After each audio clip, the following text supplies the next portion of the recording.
अतिवृष्टि प्रभावित लोगों को त्वरित सहायता उपलब्ध कराना प्राथमिकता। उप मुख्यमंत्री एवं जिले के प्रभारी मंत्री डॉक्टर प्रेमचंद बेरवा ने कहा कि अतिवृष्टि से प्रभावित लोगों को त्वरित सहायता उपलब्ध कराना प्रशासन की सर्वोच्च प्राथमिकता है। उन्होंने अधिकारियों को निर्देश दिए कि सभी विभाग फील्ड में अलर्ट रहकर सघन मॉनिटरिंग करें तथा किसी प्रकार की समस्या की सूचना पर तुरंत राहत एवं सहायता सुनिश्चित की जाए। रविवार को जिले के एक दिवसीय दौरे के दौरान डॉक्टर बेरवा ने जिला कलेक्ट्रेट सभागृह में आयोजित समीक्षा बैठक की अध्यक्षता की। बैठक में उन्होंने अतिवृष्टि प्रभावित क्षेत्रों की स्थिति की विस्तृत समीक्षा करते हुए सड़कों के गड्ढों की त्वरित मरम्मत, पैंचवर्क तथा पशु चारा उपलब्ध कराने के निर्देश दिए। उप मुख्यमंत्री ने कहा कि फसल खराबी की गिरदावरी एवं सर्वे का कार्य शीघ्र पूरा कर मुआवजे की प्रस्ताव उच्च स्तर पर भेजे जाए ताकि प्रभावित किसानों को शीघ्र राहत मिल सके। जिला कलेक्टर जसमीत सिंह संधू ने अवगत कराया कि प्रशासन द्वारा अब तक सड़कों, पुलों, विद्यालयों एवं आंगनबाड़ी भवनों की मरम्मत सहित लगभग 1200 कार्यों के प्रस्ताव राज्य सरकार को भेजे जा चुके हैं। वहीं शेष महत्वपूर्ण कार्यों के प्रस्ताव भी शीघ्र भिजवाए जाएंगे।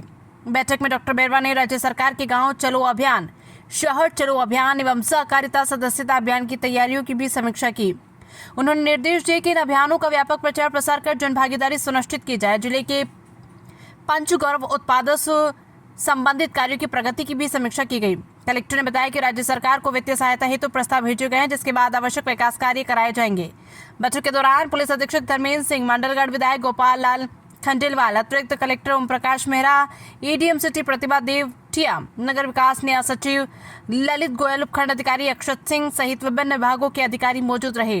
इस बार काफी जगह बारिश हुई है, इससे किसान भी उन्नति कर रहे हैं, आगे बढ़ रहे हैं, लेकिन वर्तमान में अतिवृष्टि से जल भराव और ऐसी स्थिति उत्पन्न हो गई है। राहत कार्य चल रहा है सर। आपदा में किसी किसानों को कोई राहत पैकेज, कोई योजना सर? पहले तो इंद्र भगवान की मेहरबानी जो हुई है, अब की बार राजस्थान के पूरे ज़िलों में अच्छी बरसात हुई है, लेकिन अच्छी बरसात के साथ साथ कुछ जगह पे ज़्यादा अतिवृष्टि से किसानों की फसलों को भी नुकसान हुआ है, कहीं कहीं पशुओं का भी नुकसान हुआ है और कहीं कहीं जनहानि भी हुई है और हमारे कई कई मकान भी गिरे हैं, कहीं तालाब टूटना, इस तरह की खबरें पूरे राजस्थान में से आई है।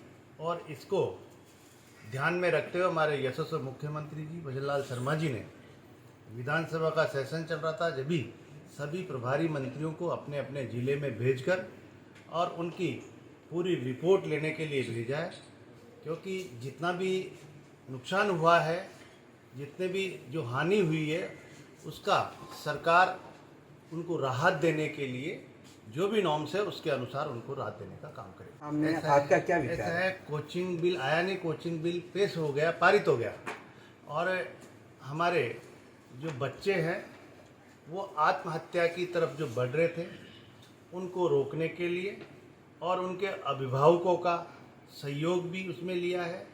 अनेक एक्सपर्ट्स भी उसमें रहेंगे, मनोवैज्ञानिक चिकित्सक भी उसमें रहेंगे, अनेक प्रकार के इस तरह के लोग उसमें रखे गए हैं कमेटी में, ताकि उनकी निगरानी रहे और जो भी कोचिंग संस्थाएं चलेगी उनका रजिस्ट्रेशन भी अनिवार्य होगा। और हमने उसमें प्रावधान रखा है कि हम 100 बच्चों तक रजिस्ट्रेशन कराने की ज़रूरत नहीं है, क्योंकि इससे जो छोटे कोचिंग संस्थान हैं जो अपने बच्चों को पढ़ाते हैं उनको भी इस दायरे से बाहर रखा गया है। मैं मानता हूं कि ये कोचिंग बिल को अनेक इंस्ट्रक्शन दिए गए इसमें, ताकि कोचिंग संस्था को अनिवार्य रूप से पेरेंट्स की मीटिंग भी करें, वो आपस में महीने में एक दो बार और 24 घंटे ऑनलाइन कोई शिकायत भी कर सके। और तमाम उस बिल में हमने वो प्रावधान किया है जिससे हम बच्चा अवसाद में नहीं आए, उस पर ज़्यादा प्रेशर नहीं पड़े। और मैं सभी से आग्रह करना चाहूँगा, अभिभावकों से भी, कि बच्चे को इतना प्रेशराइज नहीं करें, क्योंकि जितनी क्षमता है उस क्षमता के अनुसार ही, क्योंकि हर माँ बाप डॉक्टर या इंजीनियर बनाना चाहता है, लेकिन उसमें और भी दक्षताएं कई होती है, उसकी ओर भी उन्हें अग्रसर करें, स्किल की तरफ करें।